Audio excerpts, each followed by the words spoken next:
ଦିନେ ନଟିଆ ଜଙ୍ଗଲରେ ଯାଉଥିଲା। ଜଙ୍ଗଲରେ ଥିବା ହିଂସ୍ର ପଶୁମାନଙ୍କ କଥା ଚିନ୍ତା କରି ତାକୁ ଭୟ ଲାଗୁଥିଲା। ସେ ଭୟରେ ଚାଲୁ ଚାଲୁ ସତକୁ ସତ ଏକ ବାଘ ଆସି ତା ଆଗରେ ପହଞ୍ଚିଲା। ସେ ବହୁତ ଭୟ କରିଯାଇଥିଲା ମଧ୍ୟ ସାହସ ବାନ୍ଧି ସଙ୍ଗେ ସଙ୍ଗେ କହିଲା, ଓଃ, ତୁ ଏଇଠି ଅଛୁ? ମୁଁ ତତେ ବହୁତ ବେଳୁ ଖୋଜୁଛି। ତା କଥା ଶୁଣି ବାଘ ଆଶ୍ଚର୍ଯ୍ୟ ହୋଇ ପଚାରିଲା, ତୁ ମୋତେ କାହିଁକି ଖୋଜୁଛୁ?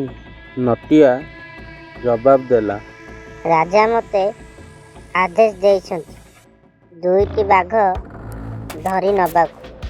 ଗୋଟିଏ ବାଘ ଧରି ମୁଁ ରଖିଛି।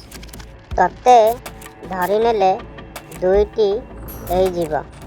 ଏହା କହି ସେ ଆଇନା ବାହାର କରି ବାଘ ଆଗରେ ଧରିଲା। ଆଇନା ଭିତରେ ବାଘ ପ୍ରତିଛବିଟାକୁ ଦେଖି ପ୍ରକୃତ ବାଘ ଭାବିଲା ତାହା ଅନ୍ୟ ଗୋଟିଏ ବାଘ। କାଳେ ତାକୁ ମଧ୍ୟ ଧରିନେବ ଭାବି ବାଘଟି ଦୌଡ଼ି ପଳାଇଲା। ବୁଦ୍ଧିମାନ ନଟିଆ ନିଜ ରାସ୍ତାରେ ଗଲା। ତାର ବୁଦ୍ଧି ଓ ଧୈର୍ଯ୍ୟ ଯୋଗୁଁ ସେ ବଞ୍ଚିଗଲା।